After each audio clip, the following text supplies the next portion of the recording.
What's up, YouTube? Today I'm going to review Amerika by Franz Kafka.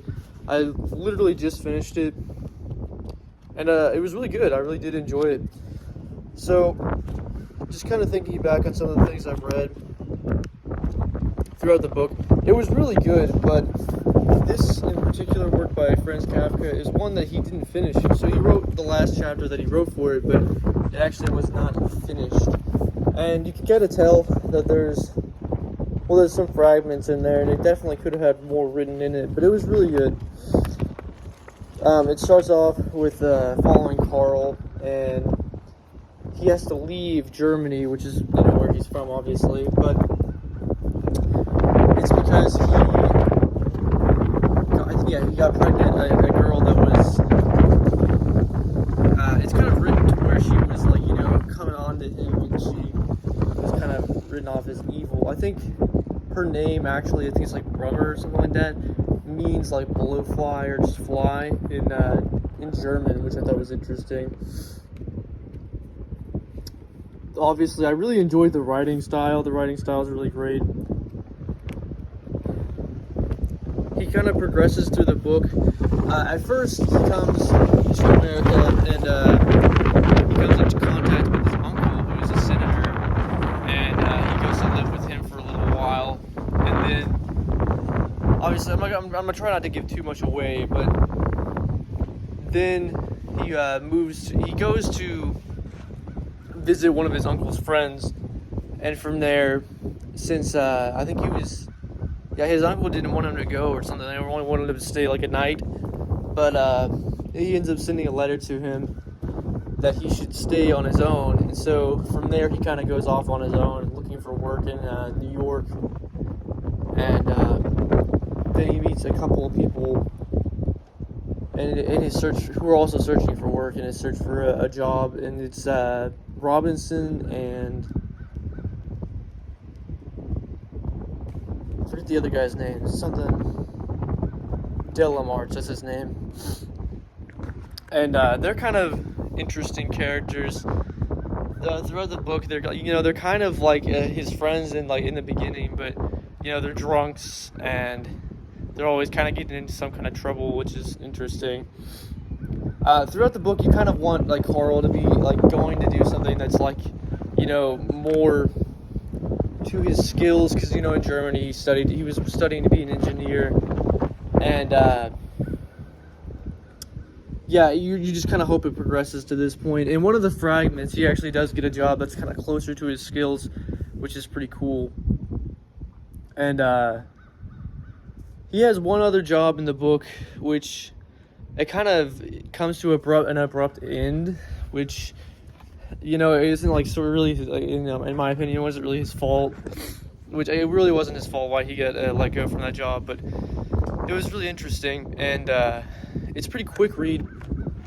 And right when he's about to, be getting into a better job and kind of, moving to Oklahoma, which is where I'm from, which is kind of cool, and work for a theater there, it just kind of ends. It does end nicely, and it talks about how he sees the beauty of America and he says the vastness of America on the train ride to Oklahoma. But that's kind of where it ends off, and he's with one of the people he worked with in the hotel, Giacomo, I think is his name. And that's just how it ends off, and it's really good. I really did enjoy it. Something interesting about when he comes to America, is he sees a Statue of Liberty in New York, and it's holding a sword that's pointing rather than the torch.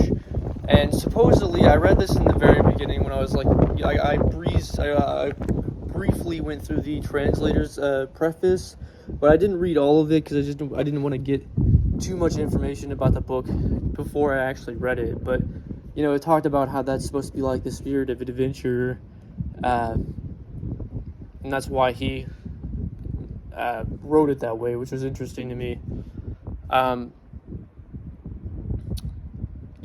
When he first comes to America, I think it's really interesting, the scene that's written about him on the boat, and then he loses his luggage and goes back onto the ship, and encounters the stoker and the captain and his uncle there, who's a senator. Which is, I think that's all. It was a really interesting scene. That's like the very beginning of the book, but it's really, really rich and exciting, and it's a really good start to the story. And when you get to the end, you can tell that it could definitely go further. There's more that could have been written, but it's just something that Kafka didn't finish. And considering how good the book was, it's very surprising to me that he left in orders for Max Brod or Brood, the executor of his like literary estate, I think. He left orders for him to burn anything that was unfinished. But after he read through, I guess, some of his notes and The Missing Person or Amerika, and decided that this was a work that was just filled with great things that needed to be published. So this was published in 1927, and it was very good. I really enjoyed it. All the characters are really rich. It definitely goes through kind of a whirlwind of different events very quickly. And yeah, I mean, just throughout the book, you're really rooting for Carl to, get into a good job and a good position. And in the end, he does get into something that's more similar to his work. And how I imagine the story continuing is, he moves to Oklahoma and works for the theater as a technician, and then ends up going to school through the company or on his own accord from the money that he makes from the company. And there's so much more that could have been written in the book that unfortunately wasn't, but there are quite a few more works by Kafka that you can read. I have another one upstairs in my little collection of books called Castle by Franz Kafka that I'll probably read. I just recently read The Metamorphosis, or from what I learned from this book is actually called it's translated as The Transformation in German by some people, but more often it's called The Metamorphosis in English. But yeah, his writing is really, really good. I really enjoy it. It's very rich, and it's very quick and interesting, very captivating. Carl's character is very, relatable. If, you're someone that worked and has worked throughout their life, it kind of, shares some of those similarities between working and, getting into new jobs and stuff like that. It's pretty interesting, how accurately some of the things that he depicts are, considering that Kafka never actually went to America, so he's never actually been to America. This is just based on his imagination. And I really like the depiction of the Statue of Liberty with a sword. I think that's really interesting and really cool symbolism. It was cool to learn about that. Here, I'll flip through some of the stuff I've written about it.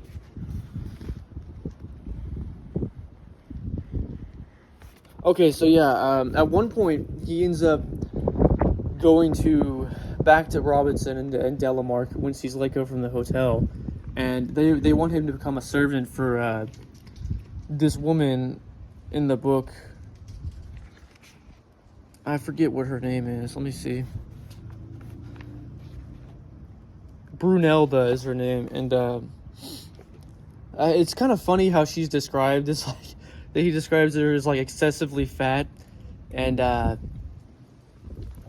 it's interesting too. Apparently, when they first met her, I don't think she was as fat as she is now, and I guess it's just how she gradually got from either living with them or maybe she was a little bit. Supposedly she wasn't as fat when they first met her, but.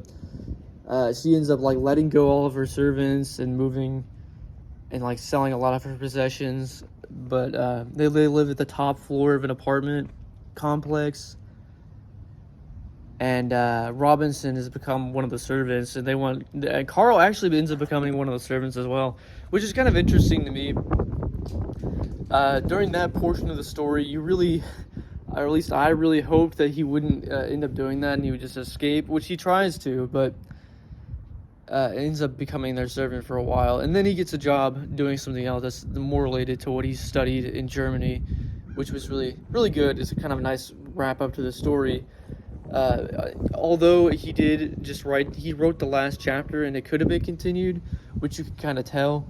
It does have kind of a definitive ending, so it's still a very good and wrapped up ending of the book, but you can just tell, like, you know, through imagination, like, more could have been written if Kafka had wanted to. It's kind of sad how young he died. He died at 40 years old, which is very young, from tuberculosis.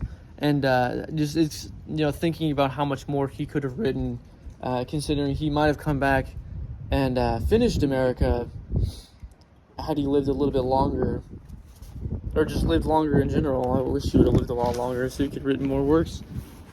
Especially considering how much he wrote, with this only being his side job. Like, he wrote as like kind of a hobby, because his main job was an attorney, which that's really connectable for me as well, because I also like to write, but my main career as in my main source of revenue eventually will be as an attorney. So I think that's really interesting and really relatable for me, and that's I really enjoy what I've read of his.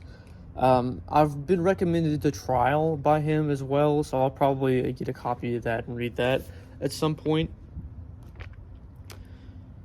But yeah, it's really good.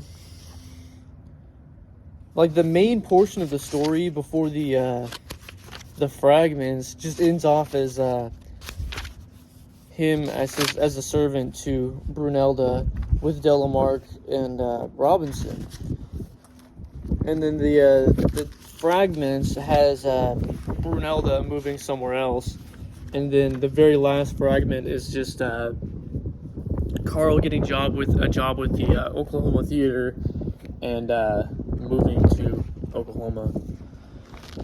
It has a really nice description of the train ride that they're doing at the very end, and I remember reading something about the future once the story starts wrapping up. Let's see if I can find it real quick. Set you guys right here for a second. I'll show you the book a little bit. So this is the copy that I have. I'm sure you can find this copy. So these type of pages are called deckled pages. So they're cut at different like lengths, which I think it looks really nice. Supposedly this is how books were originally made. I can't remember how far back that they were made like that, but for quite a while that's how they made their books. Just cut at different edges, and that is a style that they copy now, which is really cool. Here, I'll read a little quote that I underlined here. It says, Carl barely heeded such speeches. Everyone took advantage of his power and yelled at his underlings. And I think little quotes like that is just like so relatable to, you know, actually working a job to some extent. Everybody who's in a position of higher like power tries to abuse their power to some extent. Brunelda's a really interesting character. She's like really complainative, and although that's kind of annoying, she's still a very interesting character, and it's an interesting addition to the book. I'm trying to find a quote about the future here, but I can't find it.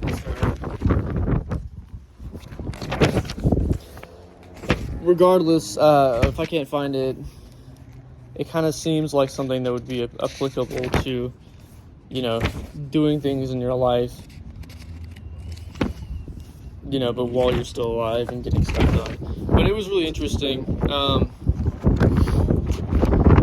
It talks a little bit about the font that it uses. It's called Saban, and it's like based off of a German style of font, which is really interesting. I know that's kind of, you know, let's say it says Saban is the typeface that they use, designed by John Schitzold. the well-known German typographer, and it's based on the designs by Claude Garamond of 1480 to 1561. So I think it's a really cool detail. Is just like how much attention they put into the font, and the writer or the translator's endnote. It just shows how much work that they put into it, and I actually really enjoy it when they put bibliographies into the end of the books. The preface and the translator's note and the bibliography, all that stuff is often overlooked. I may do a video about how to read a book by it's about reading intelligently by Mortimer Adler. I heard of the book from Benjamin McAvoy, and I ended up reading it, and I really enjoyed it, and I think it helps you understand why you should read the beginning and ending of a book, and not just the meat of it. You should also read the translator's preface and anything like that, because they're put there for you to read, and it has a lot of useful information in it a lot of times. I don't think I finished the preface, but I did read some of it, and I'll go back and read it. Something particularly interesting about the preface by the translator, it talks a lot about the anti-Semitism that is happening in Germany during the time, because it's World War II is going on, and because Kafka's works, as they say in they were called Jewish enough to not be published, or not the German publishers did not want to publish them during the time, because of all the racism and stuff that was going on during the time.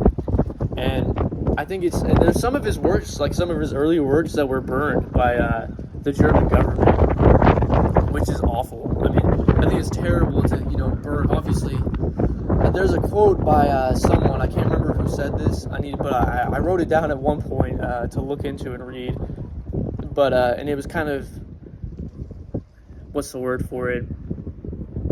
Prophesizing. It said those who burn books will burn people, and they kind of prophesized the whole Nazism and burning of books and burning of people. And so that's a really haunting quote, and kind of applies to Kafka's works, and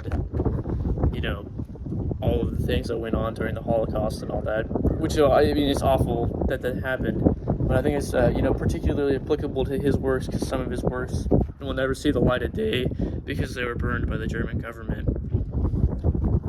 But this is one of the more beautiful books that I own. So if you like collecting books, I would definitely recommend this to collect and to read. It's truly beautiful book. I picked it up at a secondhand bookstore actually, and it looks brand new. I think it looks like it'd be $15 if you pick it up. So I would definitely recommend it. I will 100% read. I want to read all of Kafka's works, but the next one I'll probably read by him is The Castle. Although I'm thinking about either reading Crime and Punishment or The Importance of Being Earnest next. I've just recently read some of Dostoevsky's works. I read Notes from Underground, which was really, really interesting. And I'll do some more book reviews as well, but I'm not going to rate this. I feel like it's kind of impossible to rate a book just because it's they're so different, and it's based on stylism and preference. But I always, unless it's just an awful book, I'm not gonna say it was an awful book, but this was absolutely terrific. So that's what I'll say about this. It was phenomenal. I really want to read. Supposedly The Trial is really, really good by Kafka. I've heard it recommended in several places, and that's probably what I'll check out as well. But if you're looking for something to read, this is definitely a very good one. And it kind of leaves it, since it's kind of not completed, kind of leaves the ending open-ended, kind of to where you can form an opinion about what would have been written next if you finished it. But the ending is very good, regardless of whether it was completely finished or not. So I would definitely recommend you check it out. And yeah, that's pretty much it. Check out some of Kafka's other works as well. If you're looking for something really quick to read by Kafka, he has a short story just called The Metamorphosis or The Transformation, according to another translation. And it's only like 41 pages, so it's really, really quick, and it was pretty interesting, although it's very different. So all of Kafka's works are modernist. It's a literary period of writing. So it's going to be, after World War I, and it's kind of in a time of like absurdist writing or like illogical and experimentation and, isolation and alienation. So the metamorphosis or the transformation is kind of, it's kind of depressing or dispirited. If you're not looking for something as dispirited, this one right here is going to be a lot more fun and a lot more like funny. There's a lot of funny moments in it, and I didn't really understand at first why they called it one of Kafka's more funny works, but after reading it and kind of reflecting, it makes sense. There's definitely some funny moments and some funny characters in it. Like Robinson is pretty funny, and just like some of the things that happen to the character are just kind of, out there and pretty wild.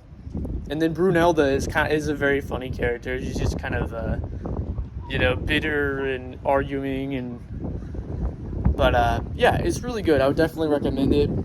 And when you're reading this, I think it's important to understand and consider that Kafka originally wanted this to be burned. It was one of his uncompleted works, and I remember somewhere in the book it says, I think it was Max Brod, who's a literary executor, that said this, but he was so critical of his work and so reflective on so overcritical on all of his works that he thought that this wasn't good enough to publish, and so he didn't end up finishing it. And I think that applies to a lot of people that want to write or are too afraid to write. They don't think they're good enough, or they don't think what they've written is good enough. But it's good to be overcritical to an extent, but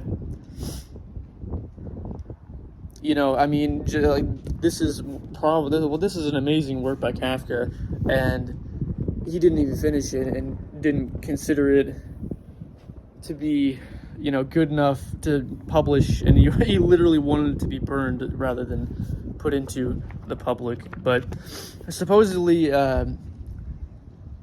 his executor wasn't really sure if that was what he literally meant, but considering how overcritical he was, he may have really meant it. But I'm very fortunate that this book actually was published, and I really enjoyed it. So definitely check it out. I appreciate it, guys. I might do a couple more book reviews today. I've actually gotten through several books recently. I just read 1984, which was really great, by George Orwell, or actually his name is Eric Blair, which I didn't know. George Orwell is a pseudonym for his writing. Then I also read Swan's Way by Marcel Proust, which is really great. And I'll probably do a few more book reviews and get some work done today, but that's pretty much it.